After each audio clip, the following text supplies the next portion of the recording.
want you to try a little thought experiment with me. Yeah. Imagine you sit down, you write a physical letter, stick a standard stamp on the corner, and drop it in a mailbox. Right, with an address halfway across the world. Exactly.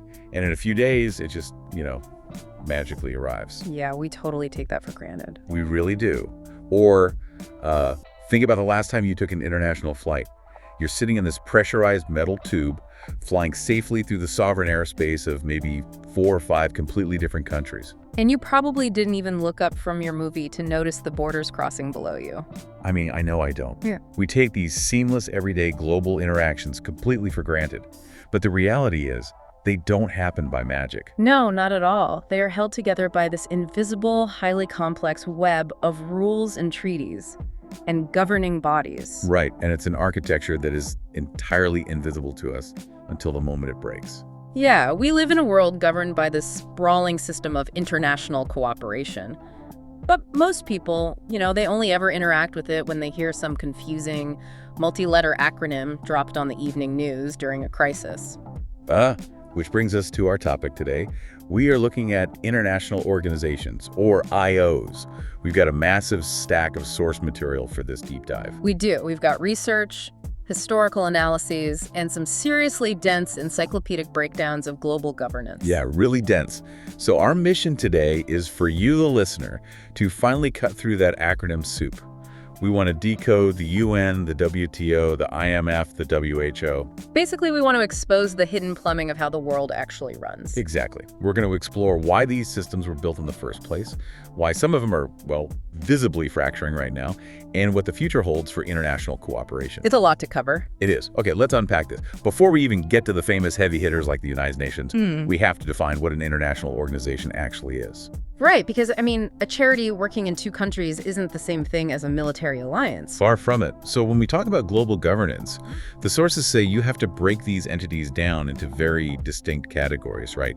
Just to understand who actually holds the power. Exactly. And the classic foundational type is the intergovernmental organization. You'll hear this called an IGO. IGO, okay. And I'm assuming the key word there is governmental. These are clubs where the only members allowed at the table are sovereign countries. That is the defining feature, yeah. An IGO is a formal, continuous structure established by a treaty between sovereign states. And they have their own, physical stuff, right? Yes, they have their own administrative staff, their own headquarters, and a distinct legal personality under international law. So the UN is basically the textbook example of this. Textbook. The countries of the world sign a charter, they send ambassadors, they negotiate. But ultimately, the states themselves retain their absolute sovereignty. Meaning, if a country really doesn't want to do something the UN suggests, they can ultimately just fold their arms and say no. Right, and they can just say no. But the source material highlights a second category that totally flips that dynamic, which I found fascinating. The supranational organization. Oh, yeah. This is where the legal reality gets intensely complicated. How so? Well, in a supranational organization, member states voluntarily take a slice of their own national sovereignty and just hand it over to the organization itself. They just give it up. They do. They agree, legally, that the organization can make rules that bind the member countries, even if a specific country voted against that rule. Wait, really? So a country could be forced to implement a law it actively hates? Yes, within the specific areas where they agreed to pool their sovereignty. The European Union is, it's the most advanced example of this on the planet. Okay, so how does that look in practice for the EU? So if the EU passes a regulation on, say, data privacy or product safety standards, that regulation immediately supersedes the national laws of France or Germany or Italy. Wow. Yeah. If an Italian factory wants to build a product, they have to follow the EU standard. And if the Italian government tries to pass a law contradicting it, the EU law wins. That is a massive evolutionary leap from a standard IGO, where a country can just walk away without violating a higher legal order. It really is. It's like moving from a neighborhood watch association where everyone just, agrees to keep an eye out, to actually incorporating a city government that can fine you for not mowing your lawn. That's a great analogy. But there's a third category in our taxonomy that doesn't involve government signing treaties at all. Right, the international non-governmental organizations, or NGOs. Exactly. These are your private, non-state actors. They're founded by private citizens, activists, or associations operating across borders. So they don't have the legal power of states. No, they don't. But they are incredibly vital to the global ecosystem. We're talking about Amnesty International, Doctors Without Borders, the Red Cross. So they act as service providers in conflict zones, but the text also mentions they act as global watchdogs, right? Right, they act as advocates. They name and shame governments into changing their behavior. So we have this massive taxonomy, states cooperating, states giving up power, and private citizens organizing. But the obvious question that comes to mind is, well, why? Why do they do it? Yeah. Historically, countries love to guard their independence. Kings, presidents, prime ministers, they don't usually wake up and decide to share power out of the goodness of their hearts. It's not charity. No, it's definitely not charity. It is born out of brutal functional necessity. Functional necessity. Yeah. As human civilization progressed, and especially hitting the accelerator during the Industrial Revolution, borders became porous. Right. Trains, steamships. Exactly. Trade, migration, disease, and pollution started crossing map lines at unprecedented speeds. States realized that acting unilaterally, building a fortress, and ignoring the outside world was mathematically insufficient to protect their own citizens. It's the economic concept of global public goods, right? There are certain things we all need to survive, but no single country is big enough to manufacture them on its own. Think about eradicating a highly contagious disease, or maintaining the stability of the global financial system so banks don't collapse overnight. Right, because a market crash in one place ripples everywhere. Exactly. No single state, not even a superpower, can secure those things alone. International organizations provide the physical room, the translation headsets, and the legal framework for states to cooperate to produce those public goods. I keep coming back to this analogy of a city's plumbing and electrical grid. I like that. Like, before you have a grid, everyone in the neighborhood is digging their own well, purifying their own water, burning their own candles. It's incredibly inefficient. And dangerous. Right. Eventually, if the city's going to grow, you have to sit down with your neighbors, even the ones you don't really like, and build shared infrastructure. That's spot on. But this brings up a massive debate in international relations theory that the sources outline. We have these different camps of thinkers. Yes, the theoretical lenses. So if liberal institutionalist thinkers believe this plumbing actually changes how states behave, how do the realists view it? Do they just look at the grid and assume the biggest, richest houses on the block are just controlling the water supply for everyone else? That is a brilliant way to frame the tension. The realist school of thought is famously cynical. Oh, very cynical. They view the world as an anarchic arena of power politics. To a realist, an international organization is just a tool, an instrument wielded by the most powerful states to maintain their dominance. So they don't think the IO itself has any real power. Not at all. They argue that an organization like the UN doesn't have any independent magic to compel a country to do something against its vital national security interests. So if a superpower decides it needs to launch an invasion or secure an oil field, the UN passing a strongly worded resolution is basically just background noise. To a realist, yes. They view IOs as epiphenomenal, meaning they're just a reflection of the underlying distribution of military and economic might. Okay, but liberal institutionalists push back hard on that, right? They push back very hard. They argue that the plumbing actually does matter. They don't think states are acting out of altruism. They agree states are selfish. Right, nobody's pretending countries are just being nice. Exactly. But they argue that IOs reduce the friction of international relations. They lower transaction costs. They provide a reliable, constant flow of information. They reduce what the literature calls the fear of cheating. Yes, that is the fundamental barrier to cooperation. If there is no global police force, how do I know that if I lower my tariffs, you won't secretly keep yours high and destroy my economy? I wouldn't trust you, and you wouldn't trust me. Exactly. Institutionalists argue that by creating a persistent forum with agreed-upon rules, independent inspectors, and monitoring systems, IOs make it safe for selfish states to cooperate. They create transparency. And then the third major lens mentioned in the text is constructivism, which sounds a bit more, philosophical. It is a bit more abstract. Constructivists look at the invisible architecture ideas, norms, and state identity. They don't just see IOs as a physical building where diplomats argue. What do they see them as? They see them as active social agents. An IO can be a norm entrepreneur. What does that actually look like in practice, though?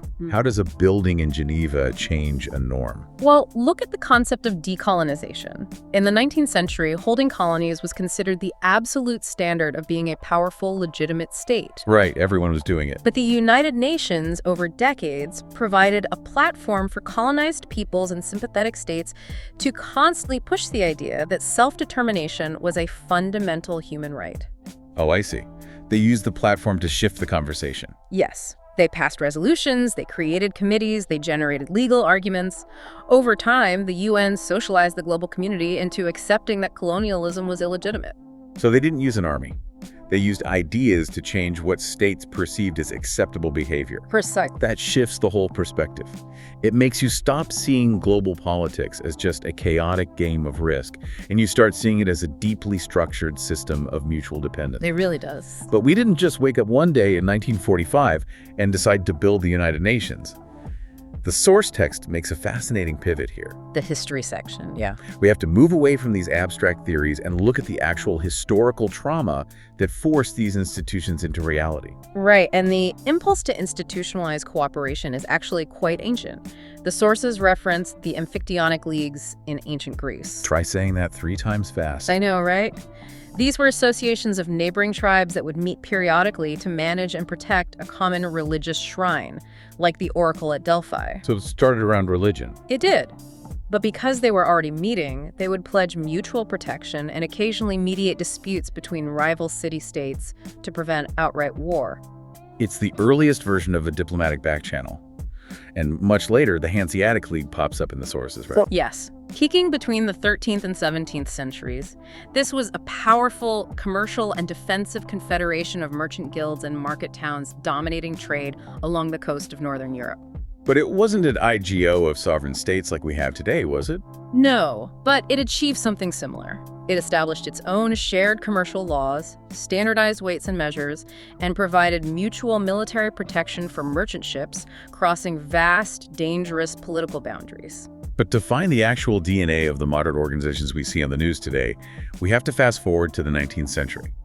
And specifically, to the aftermath of a massive, devastating conflict. The Napoleonic Wars. Europe had spent over a decade tearing itself apart. Right. When Napoleon was finally defeated, the victorious major powers, Austria, Prussia, Russia, and Great Britain, convened the Congress of Vienna in 1814. And they realized they needed a new system. They realized that the old way of doing things, just signing a peace treaty and going home until the next war broke out, was a recipe for endless bloodshed.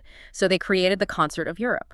Which was basically an agreement to keep talking. It was a commitment to hold regular, high-level diplomatic conferences to manage the balance of power and address crises before they escalated into continental war. It was the first real attempt at systemic, ongoing, multilateral crisis management. But here's the part of the history I find absolutely fascinating. When we think of the first permanent, standing international organizations, we imagine grand halls dedicated to world peace. Oh, sure. But the reality is, the first true IOs were incredibly boring, technical, and mundane. What's fascinating here is that technology essentially outpaced diplomacy. Really? How so? Well, the Industrial Revolution didn't respect borders. The very first modern IO, established right at the Congress of Vienna in 1815, was the Central Commission for the Navigation of the Rhine. A river management commission. Exactly. The Rhine River flows through multiple sovereign countries. With the boom in trade, you had ships carrying goods being stopped every few miles by a different local lord demanding a different toll, using different maritime rules. That sounds like a logistical nightmare. It was choking commerce. The commission was created to standardize tolls, maintain the riverbed, and ensure free navigation. It proved that states could delegate a tiny, specific piece of authority for a massive mutual economic gain. And once they proved that concept worked on a river, they applied it to the bleeding-edge tech of the 1800s. The telegraph. The International Telegraph Union in 1865. Because what good is a telegraph wire if the country next door uses a completely different technical standard? Right, or a different Morse code alphabet, and the signal just stops at the border. Exactly. They had to standardize the physical equipment and the administrative routing. And my absolute favorite example in the text, the Universal Postal Union in 1874. Our sources detail what it was like to send an international letter before the UPU, and it sounds like an absolute nightmare. It was chaos. If you wanted to send a letter from Paris to Moscow, there was no standard rate. How did you even pay for it? You had to calculate the domestic postage for France, plus the specific transit treaty rate for every single German principality it crossed, plus the Russian rate. That's absurd. And the sender often couldn't even prepay it accurately, meaning the recipient would be hit with massive, unpredictable fees just to receive their mail. So the UPU steps in and says, what if we just pretend the whole world is one single postal territory? Yes, they harmonized the transit rates. They agreed that if a country sells a stamp, they keep the revenue, but every other country in the Union agrees to deliver that letter to its final destination without stopping it at the border to demand a cut. That is brilliant. These early bodies were called public international unions. They weren't trying to achieve world peace. They were trying to deliver the mail and keep ships from crashing. But they laid the vital groundwork. Yeah. They proved that you could have a permanent secretariat, a multinational staff, and regular intergovernmental conferences that actually solve problems. They built the pipes. They built the pipes. But then the 20th century arrives, and the stakes go from delivering mail to sheer human survival. World War I. Yeah. World War I brings a level of mechanized slaughter that the world had never conceived of. The concert of Europe completely failed to stop it. And out of that trauma comes this desperate global demand for a permanent institution designed explicitly to prevent war. Entered the League of Nations in 1919. Championed fiercely by U.S. President Woodrow Wilson at the Paris Peace Conference. It was revolutionary, right? It was revolutionary in its ambition. It featured an assembly where all member states had a voice, a council dominated by the great powers, and a permanent secretariat. Its core operating principle was collective security. The idea being, if one country acts aggressively and invades a neighbor, every single other member of the League will treat it as an attack on themselves and respond collectively. It's the ultimate deterrent. In theory, yes, but the execution was deeply flawed. Reading through the breakdown of why the League failed, I couldn't help but picture a software company launching a massive new application in beta mode, and it just immediately crashes upon startup. That's a painfully accurate description. It had two fatal flaws. First, it launched without its most important user. The United States. Despite Wilson being its chief architect, the U.S. Senate, gripped by isolationism, refused to ratify the treaty. So the biggest power just wasn't there. Exactly. The League was supposed to be backed by the economic and military might of the world's emerging superpower, and instead, the U.S. sat on the sidelines. That stripped the League of its deterrent credibility from day one. And the second fatal flaw was the user interface. It had this impossible operating rule, unanimity. Oh, the unanimity rule. The League Council required a unanimous vote to take any substantive action. Every single member had to agree. Yes. If an aggressor state or an ally of an aggressor state was sitting on the council, they could simply vote no, and the entire machinery of global collective security ground to a halt. That is wild. Furthermore, the League had no standing military force. Its primary weapon was economic sanctions. But economic sanctions only work if everyone enforces them. If one country keeps trading, the sanctions are useless. So we see this play out tragically in the 1930s. Japan invades Manchuria. The League issues a report condemning it. Japan just walks out of the League. Yeah. Italy invades Abyssinia, modern-day Ethiopia. The League tries to impose half-hearted sanctions, but major powers ignore them. Nazi Germany starts remilitarizing and expanding. The League is entirely paralyzed. It was a beautiful idea that failed the brutal test of reality, leading the world straight into World War II. Which brings us to a pivotal moment. Even as the bombs were falling during World War II, the Allied powers recognized that the post-war world would need a new organization. They had to learn from the catastrophic software crash of the League. Right, and the term United Nations was actually coined earlier, wasn't it? Yes, by Franklin D. Roosevelt in 1942 to describe the alliance fighting the Axis powers. And by the spring of 1945, delegates from 50 nations gathered in San Francisco to draft the UN Charter. And the architects of the UN looked at the League's failure and made a very calculated, almost cynical decision. They did. They traded the idealistic democratic concept of perfect equality among nations for actual brutal functionality. They recognized that if you want the most powerful nations in the world to participate in a system, you have to give them disproportionate power within that system. Otherwise, they will simply ignore it. And that transition brings us to the heavyweights. Let's look at the specific political and security institutions that actually govern the world today, starting with the complex machinery of the UN system itself. How did they solve the unanimity problem? By splitting the organization's power. The UN has 6 principal organs. You have the General Assembly, which is the closest thing to a global town hall. Where everyone gets a seat. Right. All 193 member states have 1 seat and 1 vote. It is highly democratic, but its resolutions are generally non-binding. It's a forum for debate and establishing global norms. But the actual teeth of the organization are kept somewhere else. Yes, in the Security Council. The Security Council has the primary responsibility for maintaining international peace and security. Unlike the General Assembly, Security Council resolutions are legally binding under international law. So they can actually enforce things. If they authorize military force or devastating economic sanctions, member states are obligated to comply. But it's not democratic at all? Not at all. There are 15 members on the council, but only 5 of them matter when it comes to the ultimate power. The P5. The P5. The United States, the United Kingdom, France, Russia inheriting the Soviet Union's seat, and China. These 5 nations were granted permanent seats and, crucially, the power of the veto. Okay, I have to push back on the P5 veto, because right now, looking at the news, it feels like the single biggest flaw in global governance. Is the veto a bug or a future? It's a fair question. Because we see the UN completely paralyzed during massive crises, during the Cold War, or the conflict in Syria, or the war in Ukraine. One permanent member involved in the conflict just raises their hand, vetoes the resolution, and the UN can do absolutely nothing to stop the violence. It looks completely broken. It does look broken. But if I'm understanding the architect's logic, without that veto guaranteeing superpowers that they will never be forced into a corner, would the UN just evaporate? It is the ultimate contradiction at the heart of international relations. While it feels incredibly unjust, the veto is absolutely a feature, not a bug.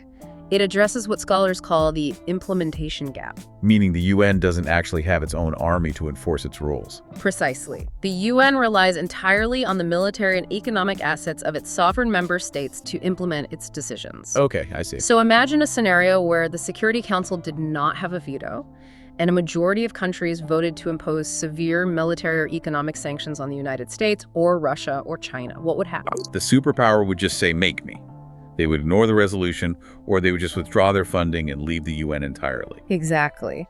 And the institution would collapse, just like the League of Nations did when it lost the major powers. The veto ensures that the great powers never abandon the system. Because they always have an emergency exit. Yes, it keeps the diplomatic forum intact even when relations are completely hostile. During the darkest days of the Cold War, when the US and the Soviets were engaged in proxy wars around the globe, their ambassadors were still sitting in the same room in New York, talking. That's a really good point. The veto trades moral consistency. Yeah. The idea that all rules apply equally to everyone for institutional survival. It's a bitter pill, but it keeps the building open.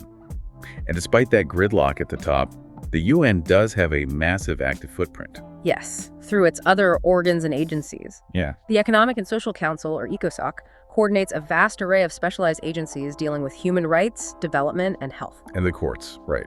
The International Court of Justice in The Hague settles legal boundary and treaty disputes between states.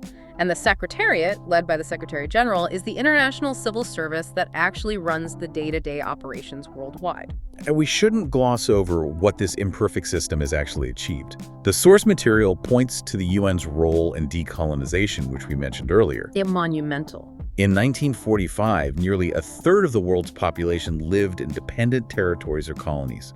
Today, it's a fraction of a percent. It also pioneered peacekeeping. Interestingly, the word peacekeeping doesn't actually appear anywhere in the original 1945 UN Charter. Really? Yeah, it was an improvised solution during the 1956 Suez Crisis. Since then, the UN has deployed over 70 peacekeeping missions. They don't fight wars. They provide a physical, blue-helmeted buffer between warring parties who have agreed to a ceasefire, drastically reducing the chances of a conflict reigniting. So the UN manages this delicate balance of sovereign power globally. But over in Europe, a completely different experiment was happening at the exact same time. Yes, the European integration. We talked about supranational organizations earlier, where countries actually surrender their power. Let's trace how the European Union evolved, because it's staggering how far they've taken this. The EU is the most ambitious project of political and economic integration in modern history.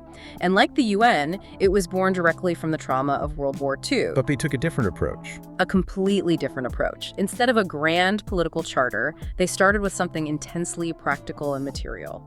In 1951, France, West Germany, Italy, and the Benelux countries formed the European Coal and Steel Community. Why coal and steel? Why not agriculture or banking? Because coal and steel are the two essential ingredients required to build a war machine. Ah, I see. If you want to build tanks, artillery, and munitions, you need those resources. The brilliance of the French diplomat Robert Schuman was to propose pooling the production of coal and steel under a single supranational high authority. So they couldn't physically build armies against each other in secret? Exactly. By legally binding their war-making industries together, France and Germany made another war between them not just politically unthinkable, but physically and materially impossible. They essentially locked their weapons cabinets together and threw away the key. And from that incredibly pragmatic, almost industrial start, it snowballed. It created a functional spillover effect. Right. Once you integrate coal and steel, you realize you need to integrate transport. Because you have to move it. Right, then you need to integrate customs. By 1957, the Treaties of Rome created the European Economic Community, aiming for a broader common market. And decades later, the 1992 Maastricht Treaty formally created the European Union, moving beyond just economics into political, judicial, and security cooperation. The structural machinery they built to run this is basically a unified continental government. It is remarkably complex. You have the European Commission, which acts as the executive branch. They are the only ones who can propose new EU laws, and they are supposed to represent the interests of the EU as a whole, not their home countries. Okay, so they look at the big picture. Yes. Then you have the Council of the European Union, where the national government ministers vote on those laws. You have the European Parliament, which is directly elected by the citizens of Europe, and the Court of Justice, which ensures that EU law is applied equally everywhere. And the results of this integration are things people experience every day. The single market, meaning goods, services, capital, and people, can move freely across borders as if they don't exist. And the Eurozone. Right, a common currency managed by the European Central Bank. If you are a French citizen, you can move to Germany, get a job, and use the exact same currency without ever showing a passport. It's incredible. But, as the Encyclopedia points out, this level of deep integration brings incredibly deep vulnerabilities. It does. When you interlock economies that tightly, a crisis in one corner of the building threatens to bring down the whole structure. Like the debt crisis. Yes, we saw this starkly during the Eurozone debt crisis starting in 2009. The EU had created a monetary union, one currency, but they did not have a fiscal union, meaning countries still set their own national budgets and tax rates. So when countries like Greece or Ireland faced massive debt defaults, they couldn't just devalue their own currency to export their way out of it because they didn't control the euro. Exactly. They were trapped. To save the Eurozone from collapse, the EU and international lenders had to provide massive bailouts, but they came with punishing austerity measures dictated largely by wealthier nations like Germany. Which created a lot of anger. Massive political resentment.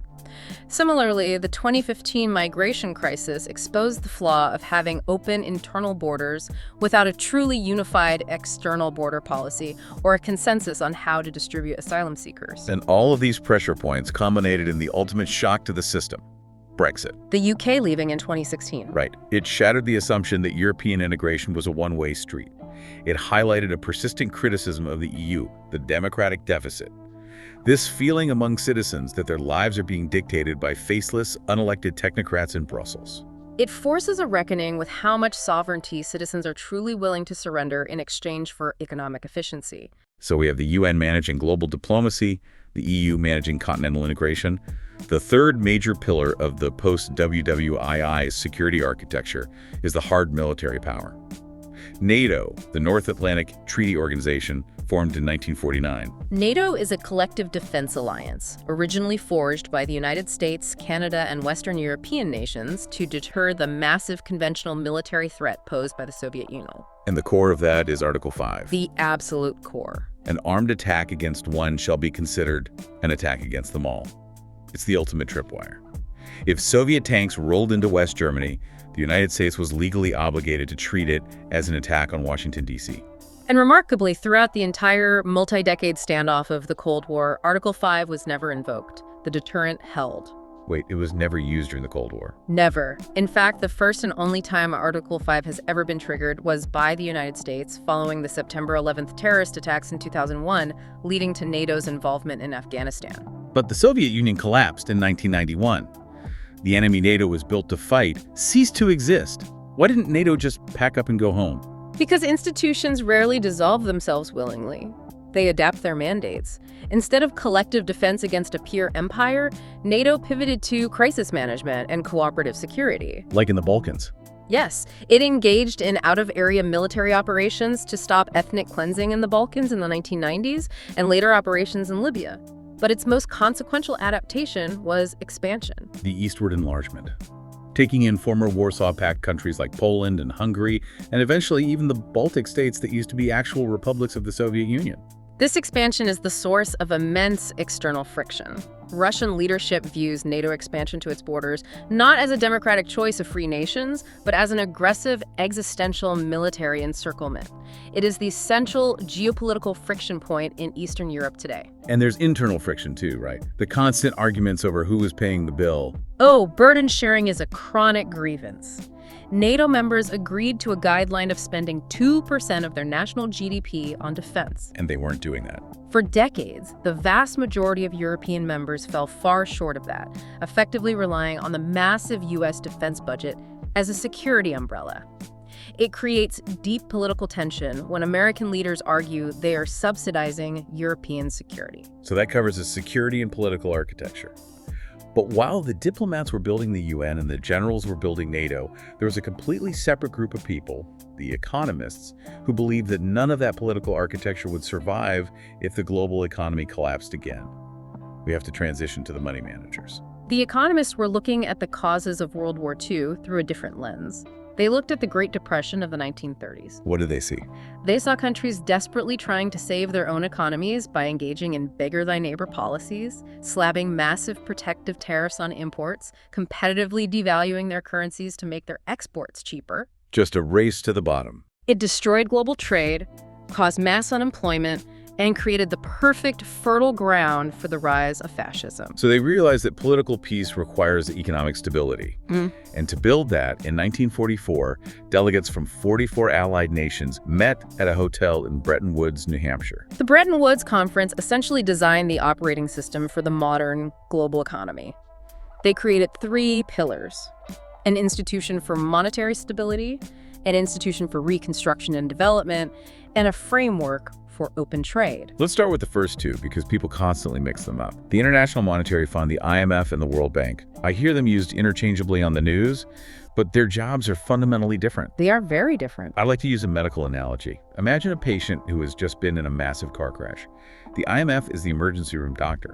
Their job is to stabilize your vital signs right this second to keep you from dying. But to do that, they put you on a painfully strict diet and recovery regimen.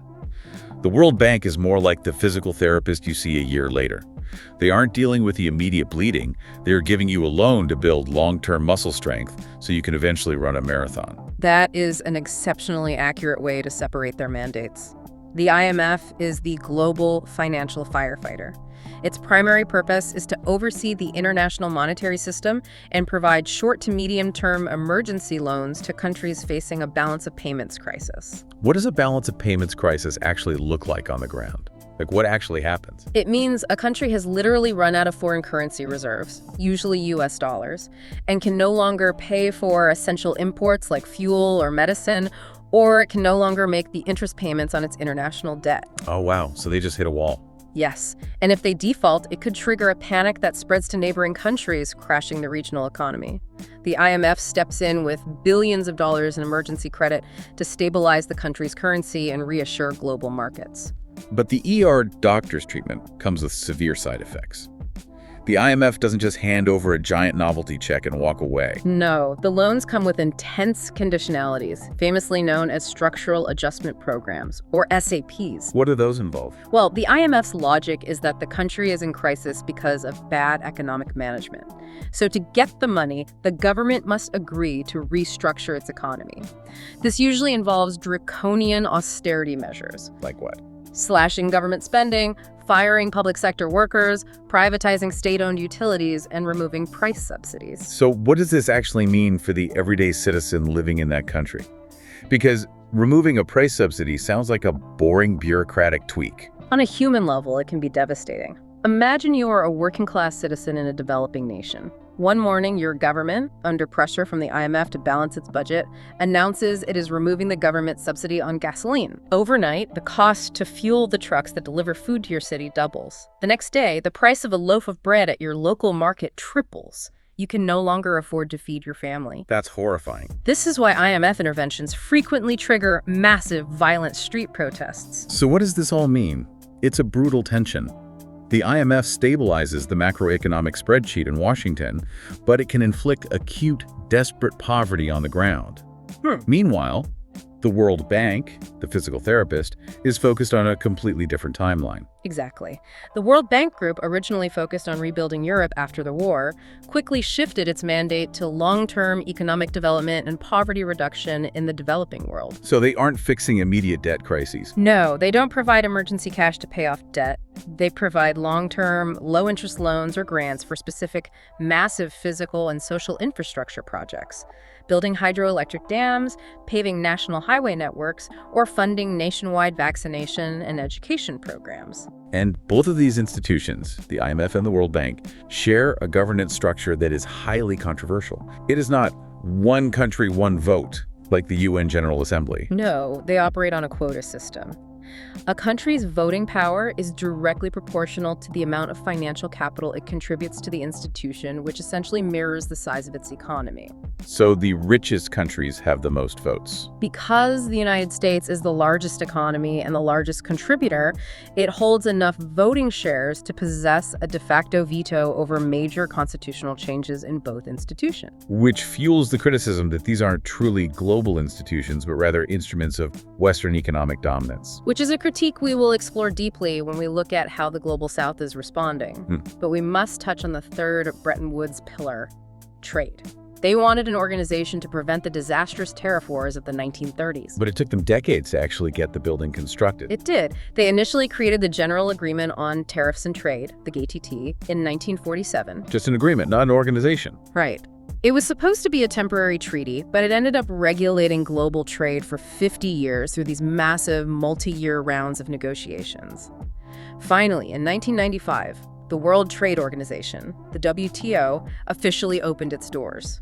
And the WTO's job is basically to make sure that trade flows as smoothly, predictably, and freely as possible.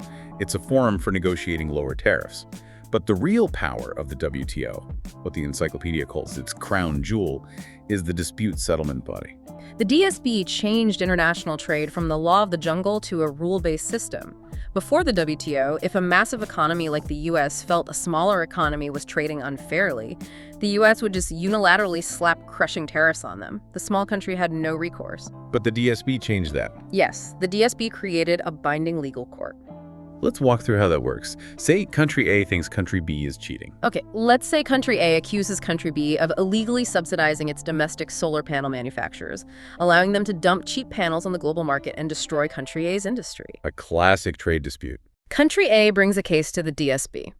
A panel of independent trade experts reviews the data, hears legal arguments, and issues a ruling. If they find country B is guilty of violating trade rules, country B is ordered to stop the subsidies. And what if country B just says no? What's the enforcement mechanism? This is the genius of the system. The WTO doesn't fine them. Instead, it authorizes country A to legally retaliate by imposing targeted tariffs on country B's exports. Maybe not on solar panels, but on country B's agricultural exports, until the economic pain forces country B to comply. Wow. It channels the conflict into a legal framework, preventing it from spiraling into an all-out, uncontrolled trade war. It's an incredibly elegant system. Yeah. But the text highlights that the WTO is currently facing a severe existential crisis. The machinery is breaking down on multiple fronts. The negotiating function has essentially stalled, getting 164 member countries at vastly different stages of economic development to unanimously agree on complex, new rules for digital trade or agricultural subsidies has proven nearly impossible. Because everyone has to agree. Right. The major Doha round of talks, which launched in 2001, effectively collapsed. And the crown jewel, the Dispute Settlement Court, has been actively paralyzed. Yes. Our source material notes, strictly as a structural fact of the current architecture, that the United States has spent several years blocking the appointment of new judges to the WTO's appellate body. Why does that paralyze it? The appellate body requires a minimum number of judges to hear an appeal. By refusing to confirm new judges as terms expire, the U.S. effectively starved the court of its quorum. So if a country loses a case, they just appeal it into a void, and the ruling can never be enforced. The whole enforcement mechanism grinds to a halt. Leaving the global trading system incredibly vulnerable at a time when major powers are increasingly turning back toward unilateral tariffs and protectionism. It's a recurring theme we are seeing. The global heavyweights, the UN, the IMF, the WTO, they are massive, they are slow, and they are frequently paralyzed by the geopolitical friction between superpowers. They are very rigid. And because these global behemoths are struggling, we are seeing a massive surge in a different kind of organization stepping into the breach.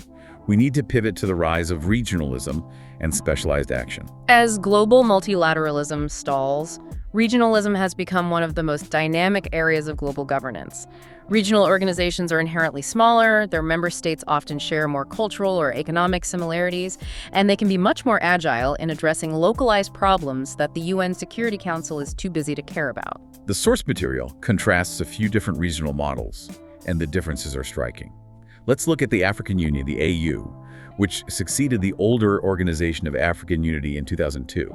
They made a very conscious structural shift regarding how they handle conflicts within their own borders. They did. The older OAU had a strict policy of non-interference. It was essentially a club of newly independent states fiercely guarding their sovereignty. But then something changed. Yes, after witnessing the horrors of the 1994 genocide in Rwanda, where the international community largely stood by, the architects of the AU realized non-interference could be a death sentence. So they changed the rules. Exactly. So the AU Constitutive Act explicitly grants the organization the right to intervene in a member state in grave circumstances, such as war crimes, genocide, or crimes against humanity. That is a massive legal leap. They actually built their own military intervention capability. They have.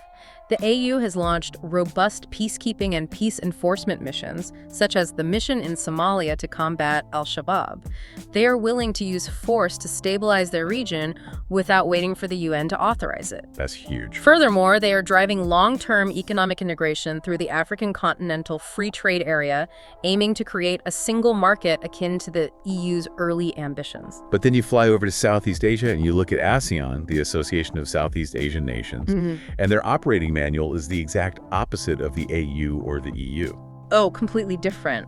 ASEAN was founded in 1967 in a region that was an active Cold War battleground, incredibly volatile and diverse. Their defining philosophy is the ASEAN Way. What exactly is the ASEAN Way? It is a set of deeply ingrained informal norms that prioritizes strict non-interference in the internal affairs of member states. Decision-making is based on extensive, quiet consultation and absolute consensus. Okay, I have to ask, if you have an organization where nobody is allowed to criticize how a member runs their own country and everything requires a unanimous, quiet consensus, isn't that just a glorified social club? How do they actually get anything done? It is easy for Western analysts to look at ASEAN and dismiss it as a toothless talking shop. But you have to judge an institution by the context of its geography. Because of the history of the region. Right. Before ASEAN, Southeast Asia was defined by interstate conflict and external intervention. Since ASEAN's consolidation, there has not been a major war between its member states.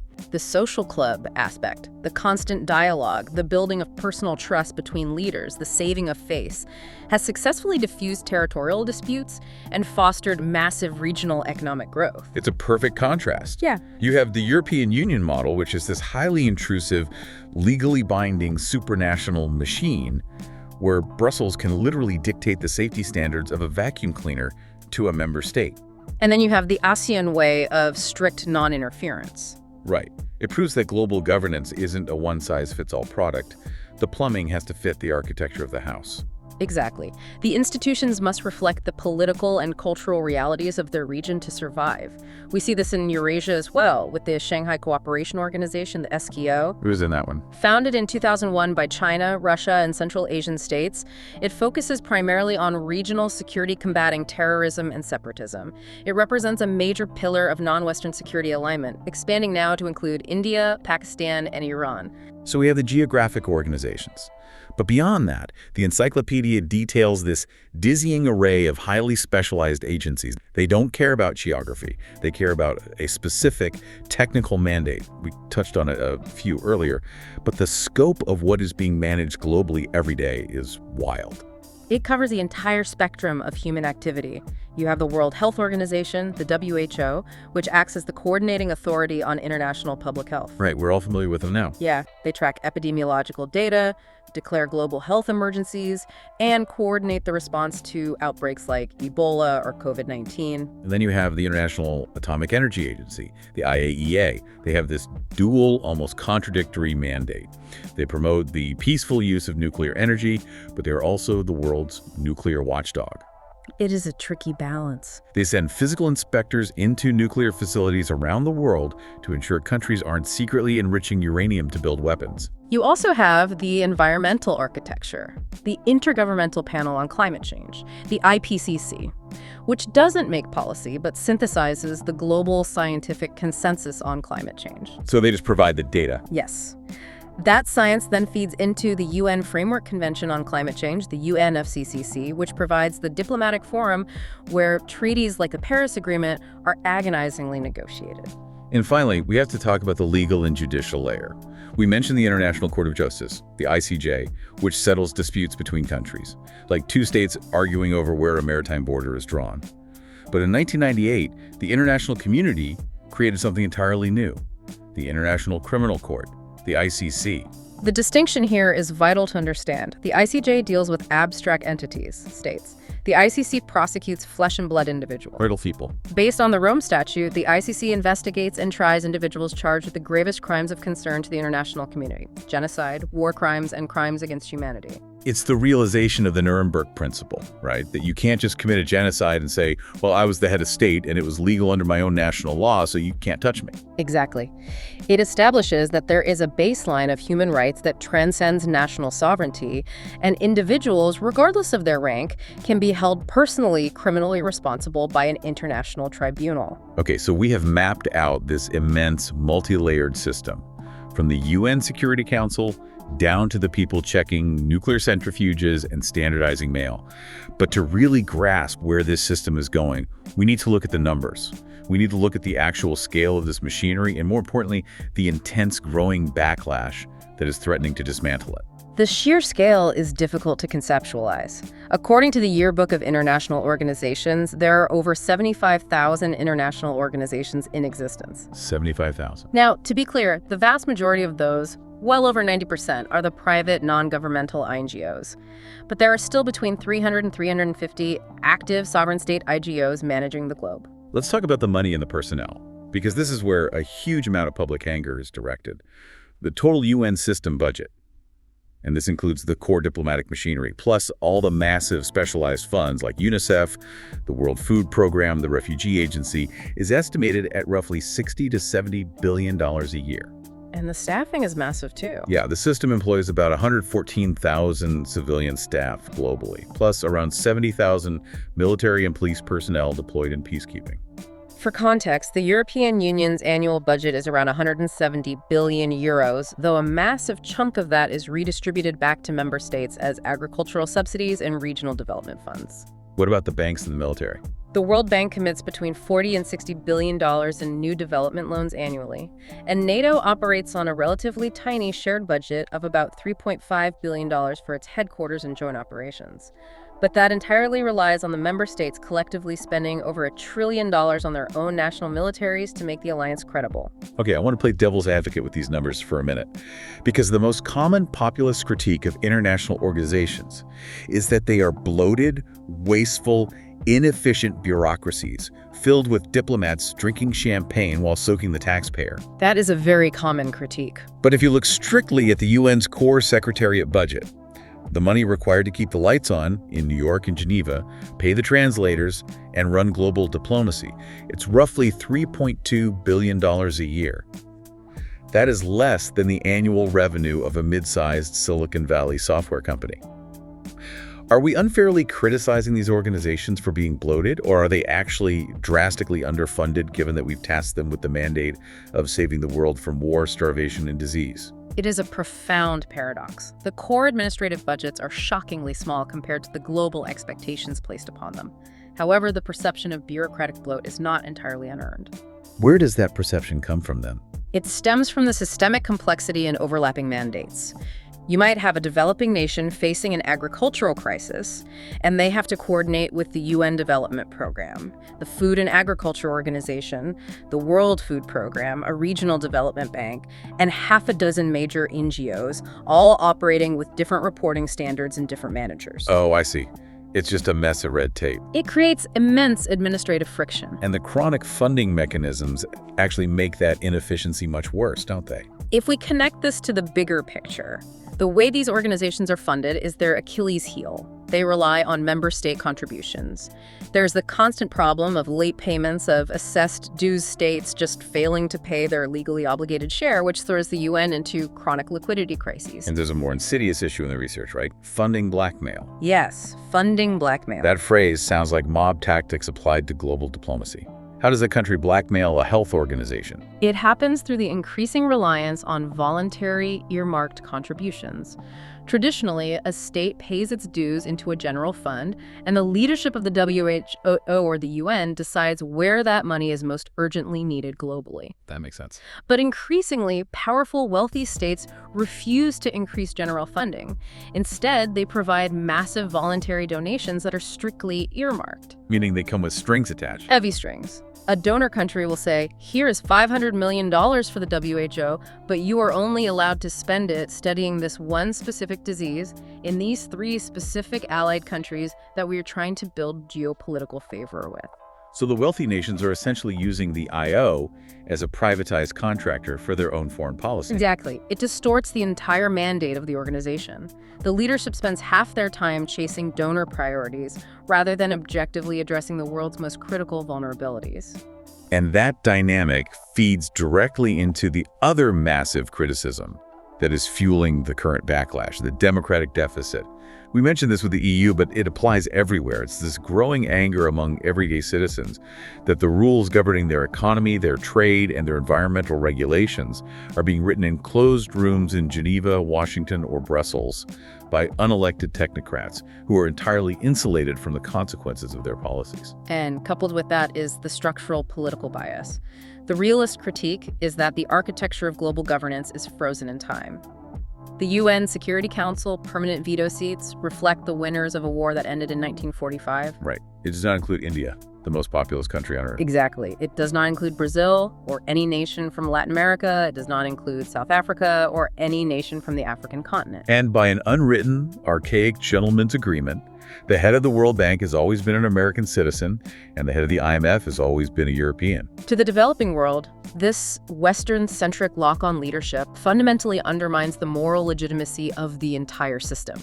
When you combine this lack of representation, the democratic deficit, and the fundamental lack of enforcement power, you arrive at the current crisis. Which is? We are witnessing a systemic populist backlash against multilateralism. Nations are pulling back, prioritizing national sovereignty over global cooperation. Which brings us to the ultimate question of this deep dive. With these deep systemic flaws, the gridlock, the funding blackmail, the crisis of legitimacy, how do these legacy institutions survive the unprecedented challenges in the 21st century? Because the world is evolving at warp speed, and the treaties were written on typewriters. The international order is truly at a historic crossroads. The future of global governance over the next few decades will likely be defined by 2 trends: adaptation and messy fragmentation. Let's start with fragmentation. The first massive tectonic shift is the rise of the global south and the transition to a genuinely multipolar world. The era where the US and Europe could just dictate the terms of global finance is over. It is ending rapidly because emerging economic powers feel structurally locked out of the decision-making rooms of the legacy institutions like the IMF and World Bank. They are simply building their own parallel architecture. We are seeing the consolidation of blocs like BRICS. Originally Brazil, Russia, India, China, and South Africa, but they are expanding, right? Yes, expanding now to include major energy producers like the UAE and Iran. And they aren't just holding summits, they are pooling capital. They created the new development bank, the NDB, China spearheaded the creation of the Asian Infrastructure Investment Bank, the AIIB. What did those banks do differently? These are heavily capitalized, non-Western multilateral banks that offer alternative sources of development funding, often without the strict, politically sensitive conditionalities that the IMF and World Bank demand. They are deliberately creating a fragmented, competitive landscape for global governance. So you have a fracturing of the architecture based on shifting geopolitical power. But there is a second major fracturing happening based on technology.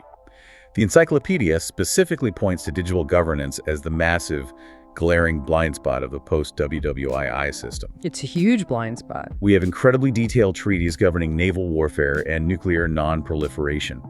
But how does an institution built in 1945 govern artificial intelligence, or autonomous drone swarms, or state-sponsored cyber warfare? The blunt reality is, currently, they don't. The legacy institutions are entirely ill-equipped for the digital domain. Treaties like the Geneva Conventions were written for physical battlefields with uniformed soldiers. So what happens when a cyber attack hits? If a state-sponsored hacker group launches a cyber attack that shuts down a civilian hospital's electrical grid, is that an act of war? Can you invoke NATO's Article 5 for a ransomware attack? The pace of technological innovation dramatically outstrips the agonizingly slow pace of international treaty negotiation. So if the UN can't write a treaty fast enough to govern AI, who steps into the void? We are seeing regional powers attempt to set de facto global standards through market power. The European Union's Artificial Intelligence Act is a prime example. The EU uses its massive consumer market as leverage. How does that work? If a multinational tech company wants to sell its AI software in Europe, it has to comply with strict EU safety and privacy standards. And because it's too expensive for a tech company to build two entirely different versions of its software, they often just apply the strict EU standard globally. The text calls that the Brussels effect. The EU regulates the world by regulating its own market. But the UN is trying to catch up, right? They are attempting to. The UN is leading discussions on a global digital compact to try and establish baseline norms for open, secure internet and the responsible deployment of AI.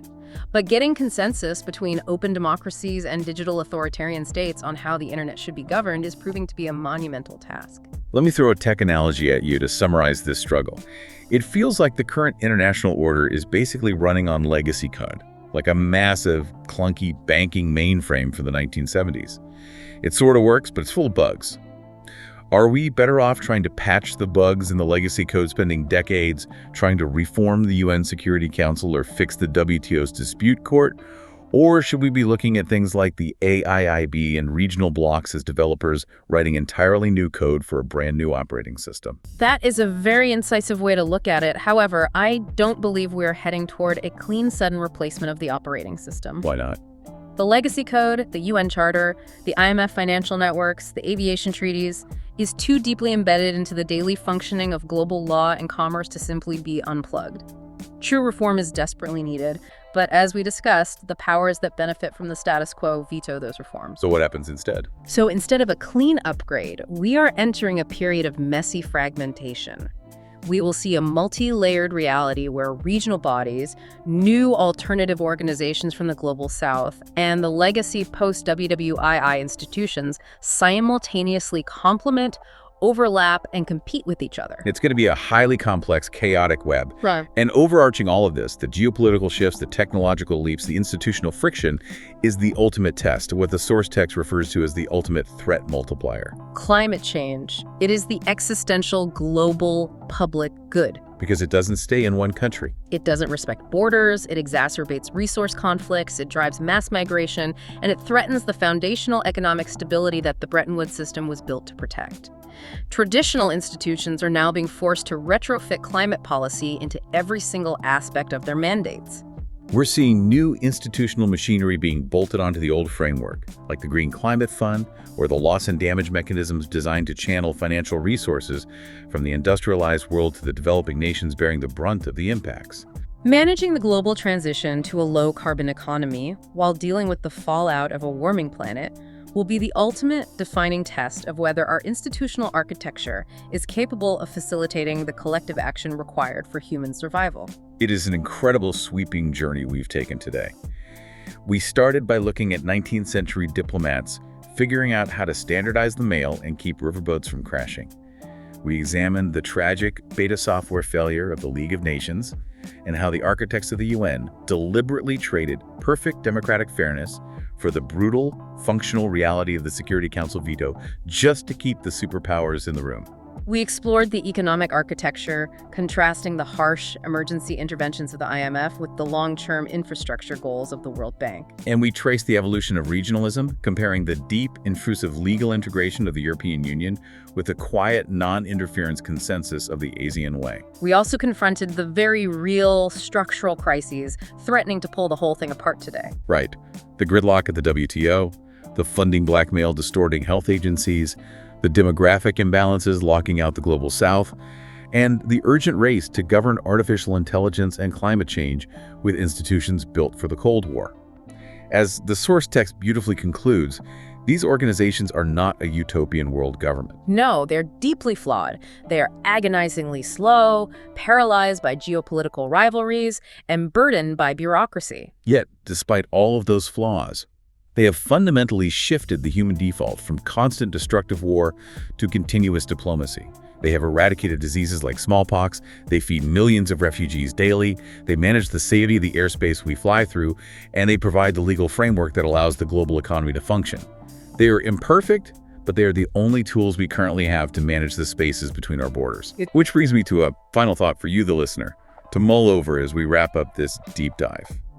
We spent all this time talking about the physical manifestations of global governance, the grand, imposing buildings in New York, Geneva, and Brussels, the physical treaties signed in ink by diplomats sitting around circular tables. But as we look at the rise of digital spaces and the agonizing slowness of these legacy institutions, you have to wonder about the distant future. Could the next era of global governance move away from state-run physical institutions entirely? Oh, that's an interesting idea. Imagine a decentralized, blockchain-based global autonomous organization, a DAO, designed to manage the international carbon credit market, or to automatically settle minor international trade disputes using smart contracts. An institution governed not by the veto power of 5 nations sitting in a room, but by immutable, transparent code, mathematically agreed upon by a decentralized global community. As power shifts and technology accelerates, are we witnessing the final century of the physical international organization? That is a fascinating provocation. It challenges the fundamental definition of state sovereignty and centralized authority that has defined international relations for the last 400 years. It's definitely something to think about. Thank you for joining us on this deep dive into the hidden architecture of our world. Hopefully, the next time a major international summit makes the headlines, or you hear one of those dense acronyms dropped on the news, you won't just hear geopolitical noise. You'll see the invisible plumbing working behind the scenes, and you'll understand exactly who controls the water. Until next time.